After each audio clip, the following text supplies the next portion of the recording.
It began like any other ordinary morning in the courthouse. The sun streamed through the tall windows, illuminating polished wooden pews and the fierce glare of the overhead lights. The case against Aaron Bishop, charged with the murder of his ex-girlfriend, Jade Monroe, had drawn considerable attention. The gallery was packed with spectators, reporters scribbling in notepads, and a handful of supporters wearing T-shirts with Bishop's face. The air felt electric, charged with expectation. No one anticipated the storm that was about to erupt. The state's key eyewitness, a young woman named Olivia Hart, sat on the stand. She looked nervous, her dark hair pulled into a tight bun, eyes darting toward the prosecution and then to the defense table. The prosecutor, Lana Ramirez, stood confidently at the lectern, her brow creased as she prepared to question Olivia about the evidence that had solidified the case against Bishop. The courtroom fell into a hush. Olivia took a deep breath, her voice wavering as she began to recount what she had seen on the night of Jade's murder.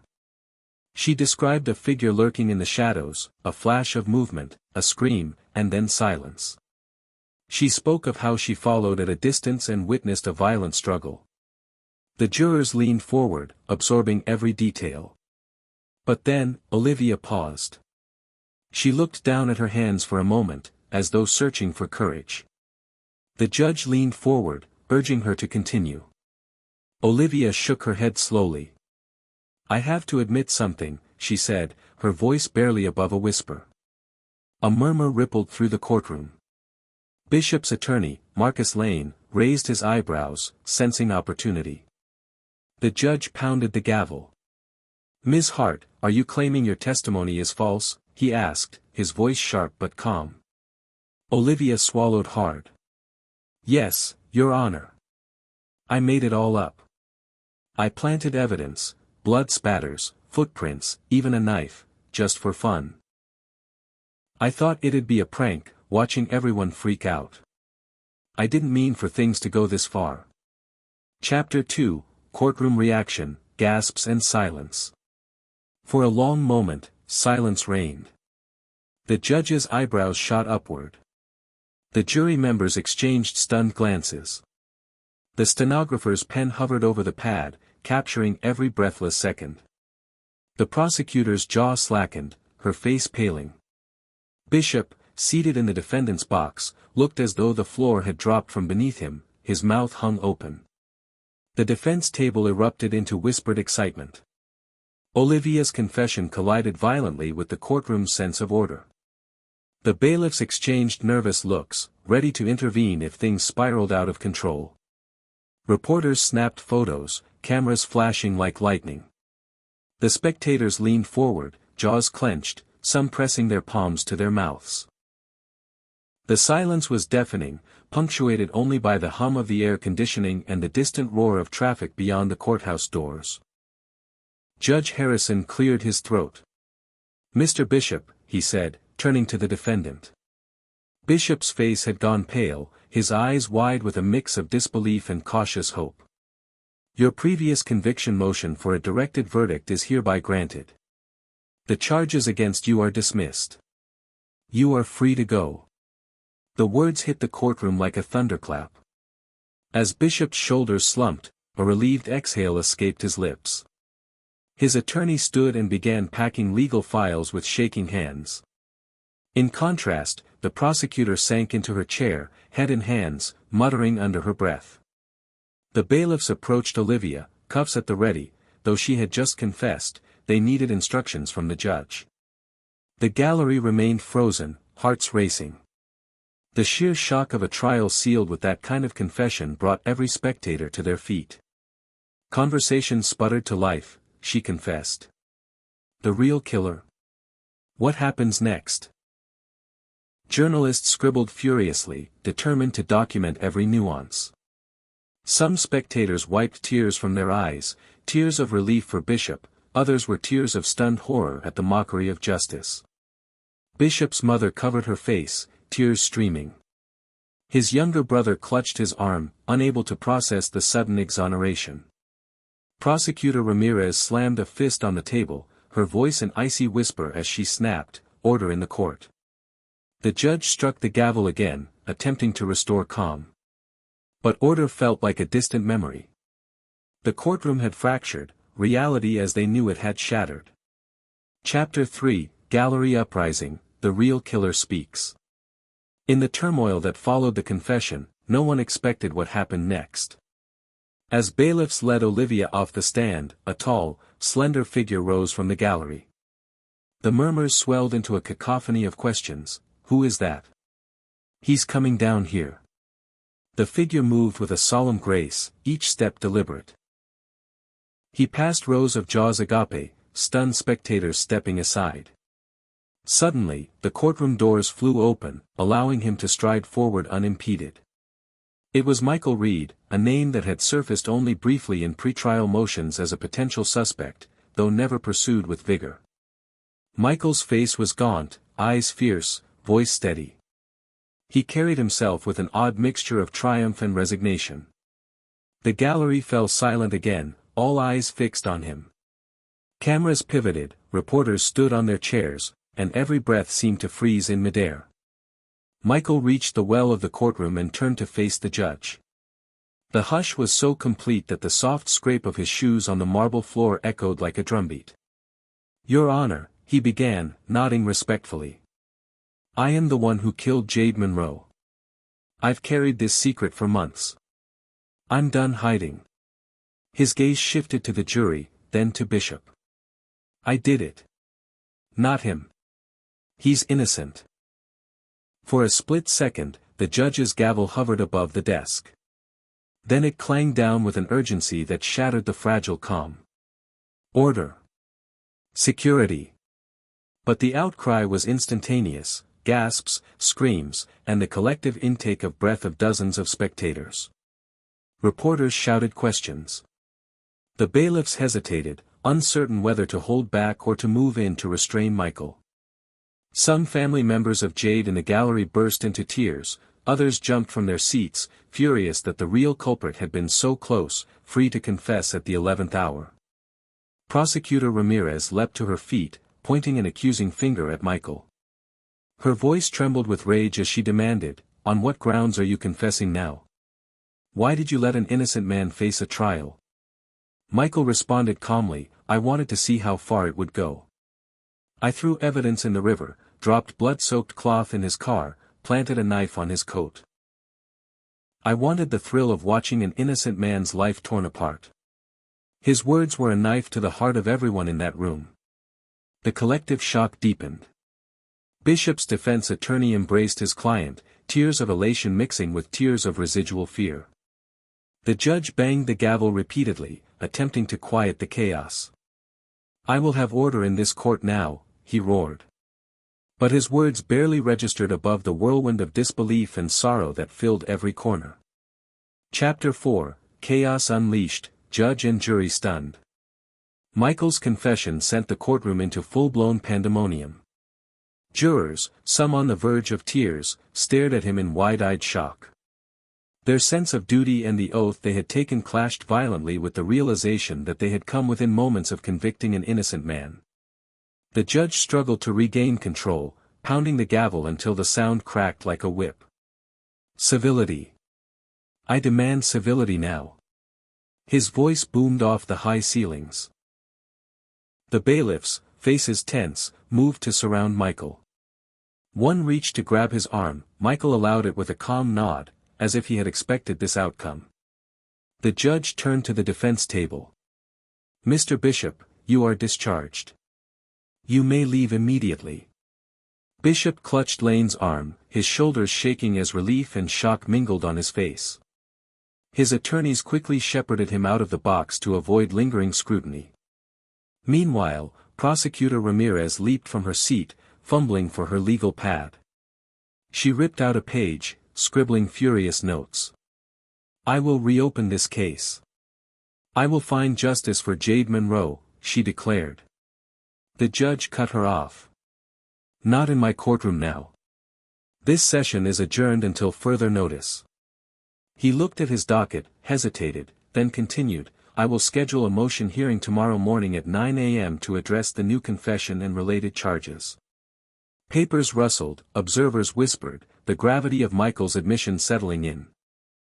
Michael was escorted to a small holding cell adjacent to the courtroom. Cameras and recorders followed every step, reporters yelling questions like, "Why did you do it?" and, "Do you regret it?" His only response was a measured nod, eyes reflecting a curious blend of superiority and guilt. As the doors closed, the gallery emptied slowly, hushed sobs and anguished murmurs echoing in the hallway. Bishop's supporters surrounded him, hugging and crying, while others near the prosecutor's bench slumped, hearts heavy with remorse. The drama of the morning left every person changed. Back in the courtroom, the judge began organizing his clerks. List all charges to be filed: perjury, obstruction of justice, conspiracy, second-degree murder. He paused, pen hovering over the paper. "I want a full briefing on Ms. Hart's involvement and any others complicit in this fraud. And I want an update on Michael Reed's custody status." The clerk nodded, scribbling furiously. The judge glanced at Bishop, still standing near the rail, and added, "Provide him with counsel and safe passage out of this courthouse." Chapter 5, Case Backstory, What Led Here. Weeks before the trial began, a heated investigation had searched every lead in Jade Monroe's murder. Jade was a local art teacher, beloved by her students and neighbors. She had been found beaten and strangled in her studio apartment late one September night. Investigators combed through Jade's relationships, friends, colleagues, ex-lovers.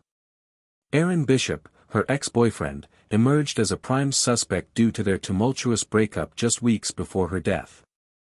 The police had discovered text messages, voicemails, and a restraining order Bishop had filed against Jade after an argument.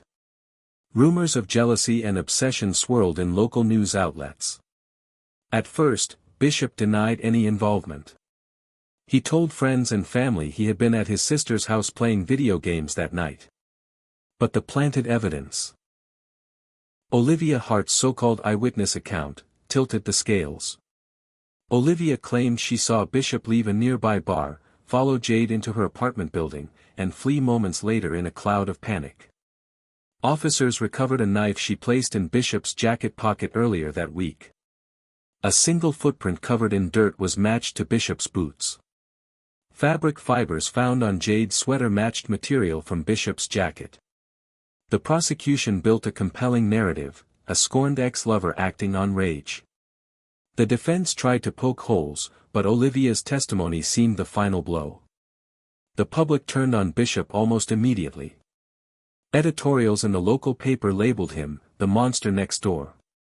Protesters gathered outside his parents' home. His job as a library assistant was suspended. His name was mud. All the while, Olivia Hart gained notoriety, the courageous young woman who had stood witness to brutality, whose bravery in identifying Bishop as the assailant had rallied the community. But few suspected the truth hidden behind her poised testimony. Michael Reed had escaped notice. He was a loner, quiet, unassuming, a low-level clerk at a law firm downtown. No criminal record. No ties to Jade beyond a brief professional introduction. Casual Friday attire, pleasant but almost invisible demeanor. Those who knew him described him as polite, if distant. No one thought to look twice when he attended early court hearings, sitting quietly in the back row, taking notes. He claimed to be a former classmate of Jade's from art school, but further investigation revealed their only contact had been at a mutual exhibition event nearly a decade earlier. Nothing connected him to Jade more deeply. When the police first questioned Michael, they considered him a witness, nothing more. He provided a bland alibi, he was at home reading that night. But the detectives at the time had been overwhelmed, chasing after Bishop with rosy-eyed certainty, thanks to Olivia's testimony. No one revisited Michael's possible involvement until he walked into court that morning, dissolving any illusions of justice. Chapter 6, Eyewitness Motive, Why She Lied. After the court proceedings, investigators grabbed Olivia for intensive questioning. They needed to understand her motives. When pressed, she broke down crying. Her lie had not been a spur-of-the-moment prank, it had been carefully orchestrated. She admitted to having a complex obsession with crime and true crime podcasts. She was thrilled by attention, the idea of being the hero who cracked a murder. She had struggled socially for years, bullied in high school, shunned by peers, surviving a troubled family life. This trial offered her a platform, a rush she could not resist. Olivia disclosed that she had scavenged detailed crime scene photos from police scanners, gleaned information from reporters, and used Photoshop to create false blood spatters on a discarded shirt. She drove to the crime scene at night, collected dirt samples, and slipped them into Bishop's boots when he wasn't looking. She had studied Bishop's schedule through social media, learned his routines, and picked opportunities to plant fibers from Jade's sweater into his coat when he visited a coffee shop. Each move had been calculated to strengthen her lie. She confessed that she never anticipated the scale of destruction her actions would bring upon an innocent man's life. Her parents watched in stunned silence as she described her actions. Their horror was palpable. Her mother wept softly in a corner of the waiting room, unable to reconcile the daughter she raised with the vengeful liar on the stand. The lead detective, Commander Alex Brooks, inhaled deeply, then released a long breath. "We underestimated her," he said grimly. "She's cunning in a way you don't expect from someone so young." He tapped his pen on the table, already drafting charges. Obstruction of justice, perjury, filing false reports, tampering with evidence. Each charge carried significant prison time. Meanwhile, the media blitz began. Headlines screamed, "Eyewitness or Puppet Master," and "Gaming Justice, Teen Lies to Free Murderer." True crime bloggers pored over every detail, theorizing about Olivia's mental state and her craving for attention. Social media erupted, some praised her as a troubled kid, others called for her to pay the ultimate price. In streets near the courthouse, protesters shouted, "Lock her up." The community was torn, sympathy for her troubled background clashed with fury over the innocent life nearly destroyed. Michael Reed, now in custody, sat in an interrogation room facing cameras and flashing lights. He refused to speak until his attorney arrived. Once his lawyer was present, Michael calmly explained his reasons. He had fallen into a toxic pattern of resentment toward Jade after she rejected him at a gallery event. Overwhelmed by envy and rage, he had planned her murder meticulously, careful to cover his tracks. He had assumed Olivia's emerging testimony would seal Bishop's fate before anyone suspected him. It was only when his guilt became unbearable that he decided to confess publicly, knowing it would bring chaos but also unburden his conscience. The legal team now had to reorganize their investigative strategy entirely. Chapter 7, Truth versus Lies, Legal Fallout.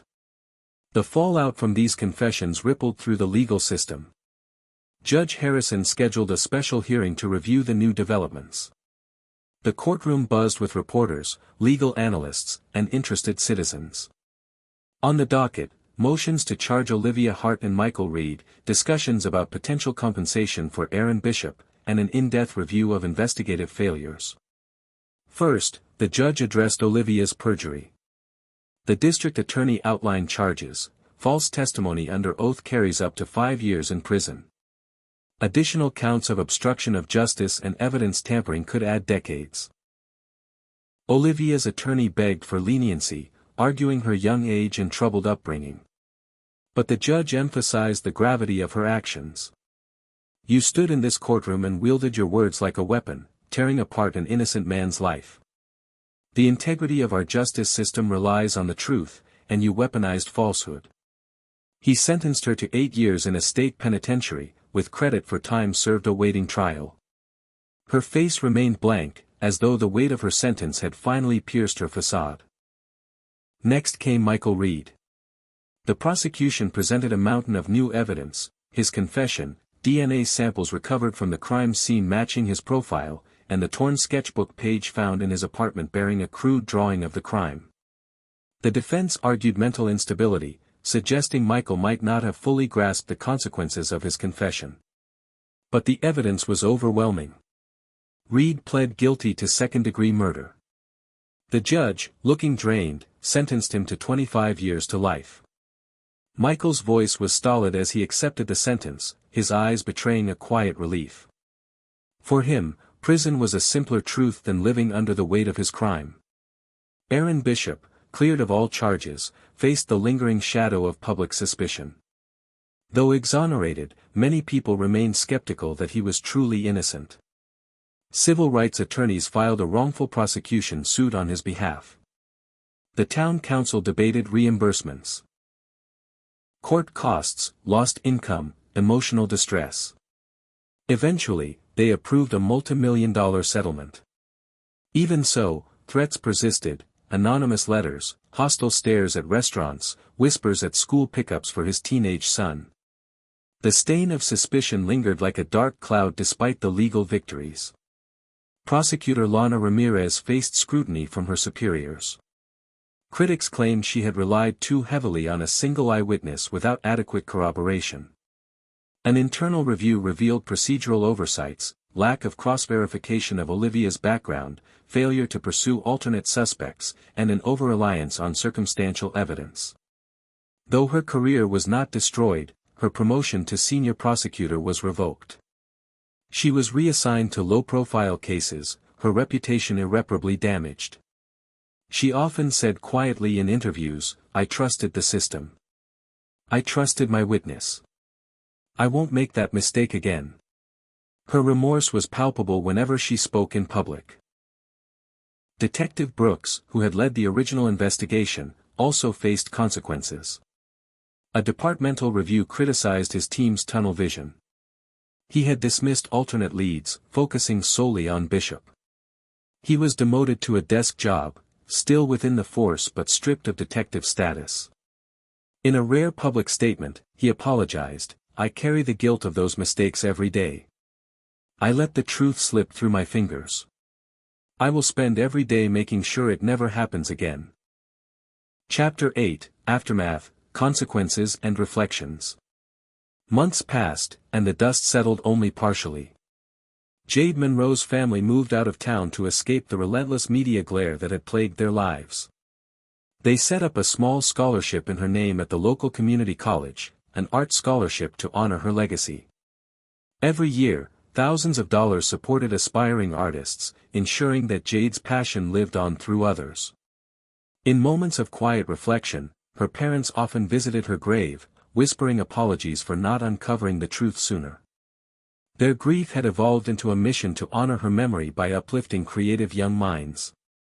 Aaron Bishop attempted to rebuild his life. He reopened the small library where he had once worked, transforming it into a community center for underprivileged youth. He argued that education and mentorship could prevent tragedies like his. His son, Elijah, who had hovered near the edges of the courtroom during the trial, found purpose in tutoring younger kids in math and science. The settlement money allowed them to move into a modest home away from the hostile town. Bishop still lived with the scars of betrayal, his trust shattered. But he clung to the belief that people could change. He participated in public speaking events, recounting his ordeal to advocate for due process reform and improved eyewitness verification protocols. Back in juvenile detention, Olivia Hart spent long nights writing in her cell. She took classes in psychology and criminal justice, hoping to understand the roots of her obsession with crime. She wrote a 300-page manuscript detailing her perspective, an unflinching memoir that blended remorse with reflection. Her goal was to request early parole by demonstrating genuine rehabilitation. Sometimes she wept reading passages describing Aaron's terrified face when she planted the knife in his coat. Other times, she offered apologies to Jade's family in heartfelt letters. The guards reported she was respectful and diligent, though occasional flare-ups of survivors' guilt haunted her. When asked in an interview whether she regretted her actions, she said, "Every day I wake up wishing I could undo it. But I can't. I can only try to be better." Michael Reed's days in prison began with the clang of the cell door. He immersed himself in literature, devouring books on art, philosophy, and ethics. In a prison art program, he sketched abstract portraits of other inmates. Some found comfort in his ability to capture their anguish on canvas, a small redemption for the artist who had destroyed a life. But he never forgave himself fully. Visitors dwindled, his parents rarely came, his former friends severed ties. The single guard who escorted him to the courtroom the morning he confessed now nodded in solemn acknowledgement whenever their paths crossed. Michael remained stoic, but occasional flickers of regret crossed his face when he thought no one was watching. Chapter 9, Lessons Learned, Trust and Deception. In the years that followed, legal scholars dissected the case of State versus Bishop. Law schools included it in curricula as a cautionary tale: blind reliance on eyewitness testimony can catastrophically fail. Police departments revised protocols to ensure multiple corroborative sources before proceeding with charges. Juror training programs incorporated modules on cognitive bias, emphasizing that memory is malleable and that witnesses can be manipulated or manipulate themselves. The Innocence Project cited this case repeatedly when advocating for stricter standards and better funding for defense counsel. Public discourse shifted as well. News outlets ran segments on the frailty of memory under stress. Social media platforms sparked debates on moral responsibility: should someone who confesses after the fact face harsher penalties than someone who denies guilt? Ethical philosophers argued that Olivia's prank, though criminal, was fueled by mental health issues that society had neglected. Some community organizations started initiatives to identify teens at risk for dangerous behaviors, providing counseling resources to curb pathological cravings for attention. Jade Monroe's art scholarship continued to transform young lives. Every autumn, a gallery exhibit featured student work alongside a portrait of Jade. At each opening, attendees whispered her name with reverence. Her creativity became a guiding light, proof that beauty can arise from tragedy. Every year in September, students and faculty gathered at the graveyard near her resting place, laying flowers and reciting poems she had once written. Even in death, Jade had forged connections that defied space and time. Aaron Bishop's community center thrived. Hundreds attended every week, some at risk of falling through societal cracks. He poured his energy into mentorship programs, delivering motivational speeches that echoed his ongoing journey: trust is fragile. Once broken, it can be rebuilt, but it takes time, consistency, and the courage to be vulnerable. His speeches resonated far beyond his town.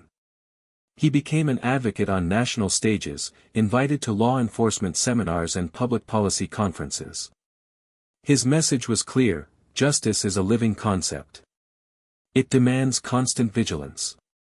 Every person in that courtroom, the judge, jury, bailiff, carries a responsibility to question what they believe to be true. One misstep can shatter lives. Good morning, ladies and gentlemen of the jury. My name is Mark Dalton, and I represent the defendant, Jason Reed. Today, you will hear evidence that will prove without a doubt that Jason Reed is innocent of the charges brought against him. You will hear testimony that establishes a clear sequence of events on the night in question, a timeline supported by credible witnesses, and documentation that places my client far from the scene of the alleged crime. But wait. As Mr. Dalton begins, you feel eyes shifting. Across the courtroom, the prosecutor leans forward, lips pressed, waiting. The judge reviews the case file one last time. In these moments, suspicion takes root, an unspoken question: can we truly trust what we think we know? The prosecutor rises next. She thanks the judge, nods to the jury, and delivers her opening statement with deliberate calm. Ladies and gentlemen, the charges against Mr. Reed are severe: grand theft of proprietary data. We will prove he intentionally downloaded confidential documents belonging to his employer without permission, transferred them to an unauthorized device, and sold them to a rival company. You will hear eyewitness testimony from IT staff who monitored unusual network traffic. You will see digital logs. You will, if you believe the evidence, conclude that Jason Reed lied under oath when he claimed innocence. At that moment, a hush falls. The jury leans in. The defendant shifts in his chair. As each side sits, the air thickens. Which version of the story will carry weight? Doubt clings to every witness, every fact, and so we begin this trial, suspicion planted in fertile soil. Chapter 2, The First Cross-Examination, Doubts Arise. The defense calls its first witness, Rebecca Sinclair, the night shift supervisor in the IT department. She testifies that at approximately 11:07 p.m. on August 14, she noticed a series of large data transfers from an account belonging to Jason Reed. According to the network logs, nearly 2 gigabytes of files were copied to a USB device in his office. The prosecutor objects immediately, claiming hearsay, but the judge overrules, pointing out that the logs are business records and thus admissible. Rebecca continues, "I saw the alert pop up on my screen. I called Mr. Reed's office extension, but no one answered. I checked the surveillance feed and saw his office door was closed. I left him a voicemail to investigate. 30 minutes later, I sent a follow-up email. Mark Dalton stands. His voice is steady. He asks, 'Ms. Sinclair, did you personally observe Mr. Reed at his desk during the alleged transfer?' She shakes her head. 'No, sir. I saw the network activity in the system, but I did not physically see him doing it.' A flicker of doubt crosses the jury's faces. If the logs show data moving but no one witnessed it directly, is there a gap large enough for another explanation? Dalton presses on, 'Did you ever confirm with Mr. Reed that he performed the transfer?' She pauses. 'Not directly. I assumed it was him because the user account was under his name.' Dalton's gaze sharpens. Doubts awaken, did someone else log in under his credentials? The jury leans forward. The prosecutor then pounces, 'Ms. Sinclair, is it possible that Mr. Reed's credentials were used by someone else? Someone intent on framing him?' A beat passes. 'It's possible,' she admits quietly. The courtroom murmurs. Doubts take root. Chapter 3, Evidentiary Bombshell, The Lawyer's Accusation. Next, the defense presents a forensic expert, Dr. Elena Moore.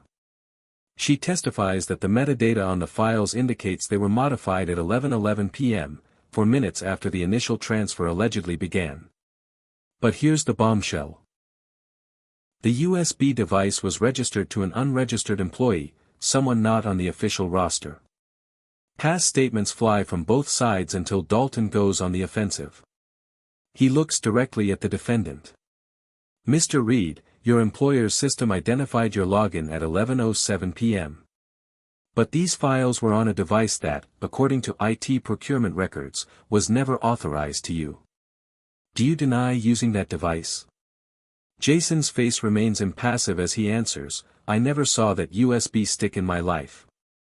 Dalton's voice rises. "So you admit that you lied to your own software administrators? You lied under oath?" A cold hush settles as everyone processes the question. The jury's hands hover over notebooks. Jason's jaw tightens. The judge calls for order, but the damage is done. Doubt becomes suspicion. Mark Dalton has publicly accused his client of lying. Gasps echo as Dalton pivots. "Ladies and gentlemen, my client is not a liar. Something else is happening here." He places the metadata report in front of Jason. "I want the truth. Are you hiding something?" Jason swallows. The jury stares. If he lied once, why wouldn't he lie again? The courtroom weighs every nuance. Chapter 4, The Client's Calm, Is he hiding something? Jason leans forward. His voice is measured. "I told you everything I know. I never downloaded or transferred files to an unauthorized device. I logged into the network, yes. But I didn't have that USB. I have no idea how it got there. His calm belies tension, his knuckles whiten around the edge of the witness stand. The jury notices the discrepancy between his composed tone and the turmoil in his eyes. Dalton presses, Mr. Reed, do you have any enemies at work? Anyone who might benefit from framing you? Jason pauses before answering, I don't want to point fingers. But there was someone, my twin brother, Jacob. He's been off the grid for a while. I haven't heard from him in months. The defense attorney lowers his eyebrows in surprise. Whispers ripple through the courtroom. Jason continues, we look identical, but Jacob's always been the unstable one. He has skills with computers. He could have used my credentials. The prosecutor jumps up. Objection. Speculation. The judge sustains, no proof of the twins' existence or involvement. The jury exchanges skeptical glances. If Jacob is real, why hasn't he been mentioned earlier? Jason states, I was ashamed. I thought I could handle this on my own. I didn't want my family involved. Suspicion lingers, is Jacob a convenient scapegoat or a missing piece of the puzzle? Chapter 5, Breaking Point, the attorney labels him a liar. After a brief recess, the trial resumes. Dalton no longer shields his frustration. He paces in front of the jury box. Ladies and gentlemen, my client stands accused of a crime he insists he did not commit. Yet every piece of evidence points to his guilt. He tells you an identical twin named Jacob did it. But we have no record of this Jacob. There is no proof he exists. So I ask again, Mr. Reed, are you lying to us today?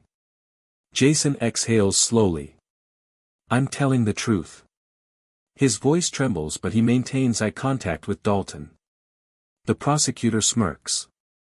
Dalton's tone sharpens, I find it impossible to believe that someone fabricated a twin to cover their tracks. Either you're lying or you've concocted the most elaborate fiction I've ever heard.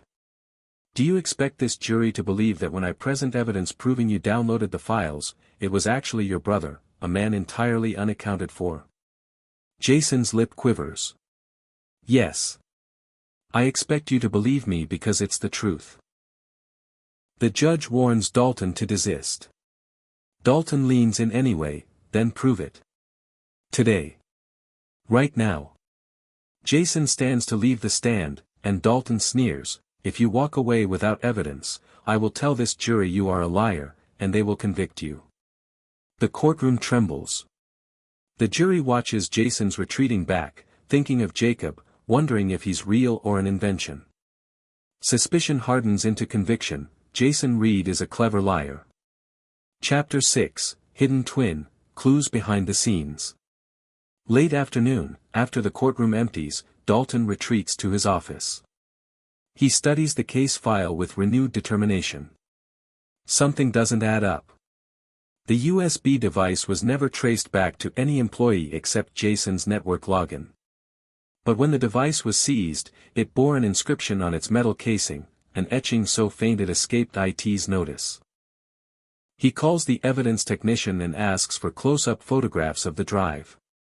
On the screen, with digital magnification, Dalton spots two barely visible initials, JR, but there's another mark, almost erased, a second JR stamped in a different font. Two sets of initials. Could it be that Jason's twin also uses his own JR signature? Dalton's pulse quickens. He recalls Rebecca Sinclair's testimony, I saw the network activity in the system, but I did not physically see him doing it. That means someone else used his credentials. The jury never heard Jacob's name in any official record. But if Jacob worked with a different company or under a different name, there would be no digital paper trail. Dalton picks up the phone. Get me surveillance tapes from the building stairwell on August 14th between 10 p.m. and midnight. Then he rummages through personnel files looking for any mention, not of Jacob Reed, but the possibility of a second JR within the company records. At home that night, he reviews the surveillance footage.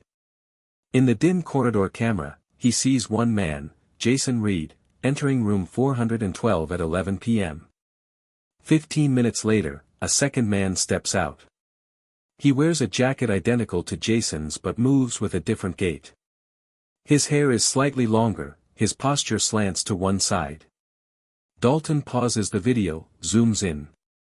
The newcomer's hand bears a silver ring, a ring that's not on Jason's finger. Could this be Jacob?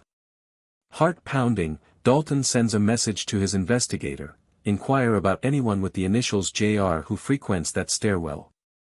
And find out if Jason Reed has a twin. Chapter 7, Courtroom Eruption, the twin emerges. The next morning, Dalton bursts into the courtroom before proceedings commence. He informs the judge he has critical new evidence, proof of Jason's twin, Jacob, present on the night of August 14th. The judge hesitates, then allows a brief hearing outside the jury's presence. Dalton lays out the surveillance footage stills and a notarized affidavit from Detective Alvarez, who found a birth certificate listing twins born to Garrett and Linda Reed. Suddenly, the double doors to the hallway swing open. In walks a man wearing a dark hoodie pulled low over his eyes.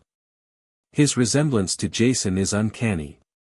He removes the hood, and the courtroom gasps. The judge calls for order as murmurs swell. The twin steps forward, lifts his chin, and announces, "I'm Jacob Reed. I'm here to finish my testimony." The judge darts to his bench. Attorneys leap from their seats. The prosecutor stands in disbelief. Dalton motions for Jacob to approach the witness stand. Jacob's voice is steady. "I have evidence showing how I used Jason's credentials to access the files, intending to frame him because our mother left everything to me in her will. I needed the money. I was desperate." The jury watches Jacob's hands tremble slightly as he narrates his confession. Flashbulb moments ignite in their faces.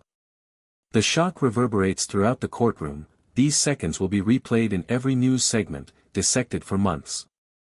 Chapter 8, Final Testimony, Truth versus Deception. Jacob takes the oath.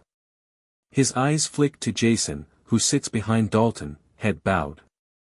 The bailiff turns on the microphone. "State your name for the record." "Jacob Reed." His voice is firm. "Tell us exactly what happened on August 14th, Dalton prompts. Jacob clears his throat. "Jason and I are identical twins. You've seen us together. We can fool anyone. That night, I logged into Jason's work account in his office while he left for a family emergency. I had my own USB drive with me, one I bought on the black market to ensure no one could trace it back to me. I copied the files, then left. I returned later to switch out the drive with the one I labeled company files, so anyone who found it would think it belonged to Jason." He pauses as murmurs ripple. The prosecutor rises, trying to regain control. "Mr. Reed, did you do this to deflect attention from yourself in any other wrongdoing?" Jacob's gaze is unwavering. "I wanted to hurt Jason and take the inheritance. But I panicked when I saw the logs. I never expected this to become a big trial. I fled." Jason stands then, tears in his eyes. "I tried to tell you all along. It was him, not me. He's the one who set this trap." His voice cracks. The jury's eyes shift from Jacob back to Jason, confusion and empathy mingling. Dalton leans into Jacob. "Did you ever use Jason's ID badge to enter the building after hours?" Jacob nods. "Yes. I knew the security guards wouldn't question me." The prosecutor redirects. "Mr. Reed, did Jason have any knowledge or involvement in your plan?" Jacob shakes his head. "He had no idea. We haven't spoken in months after a fight over money. I acted alone." The jury scribbles notes. Truth and deception collide in their minds. This trial has transformed, from a straightforward case of theft to a saga of brotherly betrayal. Chapter 9, Closing Arguments, Wrapping Up the Twist. With the twins' confession recorded, Dalton rises for his closing argument. His tone is restrained, almost somber. Ladies and gentlemen, earlier this week, I called my client a liar. I stand by my frustration. Facing that evidence, I felt betrayed. But that belief was shattered when Jacob Reed stepped forward. My client, Jason, was deceived by his brother. The evidence you saw, network logs, metadata, surveillance footage, now fits a chilling pattern of imposter testimony. We know beyond a reasonable doubt that Jason did not steal or transfer those files. It was Jacob's plan, and his betrayal was cunningly concealed by using Jason's credentials.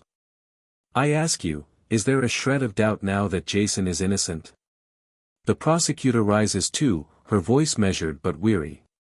Members of the jury, this case began with accusations and evidence pointing to theft. We believed we had the truth. But the unexpected confession we heard today changes everything. We have no reason to doubt that Jacob acted alone. Jason's lies were understandable, he was protecting his reputation, unaware of his twin's scheme. He believed Jacob was missing. He refused to believe his own twin could betray him so deeply. I ask you to consider compassion and justice. Jacob admits guilt, Jason maintains innocence. The only just verdict is that Jason be acquitted, and Jacob be held fully responsible.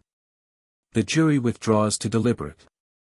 In hushed conversation, they replay every moment, from the moment Dalton labeled Jason a liar to Jacob's dramatic arrival.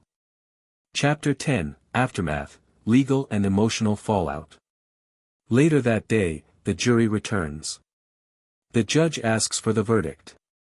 Foreperson stands, voice clear, we, the jury, find the defendant, Jason Reed, not guilty of grand theft of proprietary data.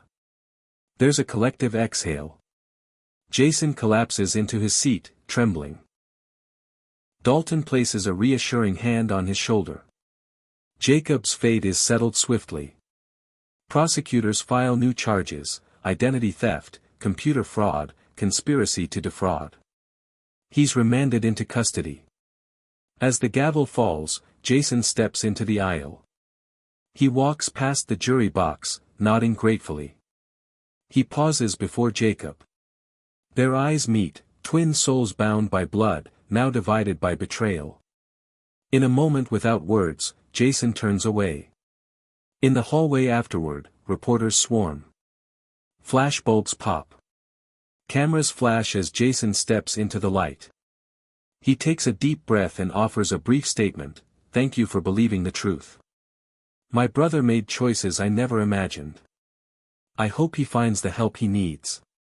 The story spreads like wildfire, news headlines splashed with "Secret Twin Shocks Court," "Identical Brother Confesses to Computer Fraud," and "Lawyer Labels Client a Liar," verdict, "Innocent." Viewers debate who was more tragic, the innocent man nearly convicted or the twin lost to desperation. For Jason, life after the trial is bittersweet. His reputation restored, he returns home to rebuild his career. But every time he walks past a mirror, he sees not just himself, but the reflection of a brother who betrayed him. In counseling sessions, he speaks of forgiveness and the struggle to trust again. In the office, clients question his history, trust must be earned anew. For Mark Dalton, this trial becomes a turning point. He pens an in-depth article on the ethics of labeling a client a liar without irrefutable proof. He speaks at legal conferences, warning of the dangers when a courtroom drama rests on unseen family secrets.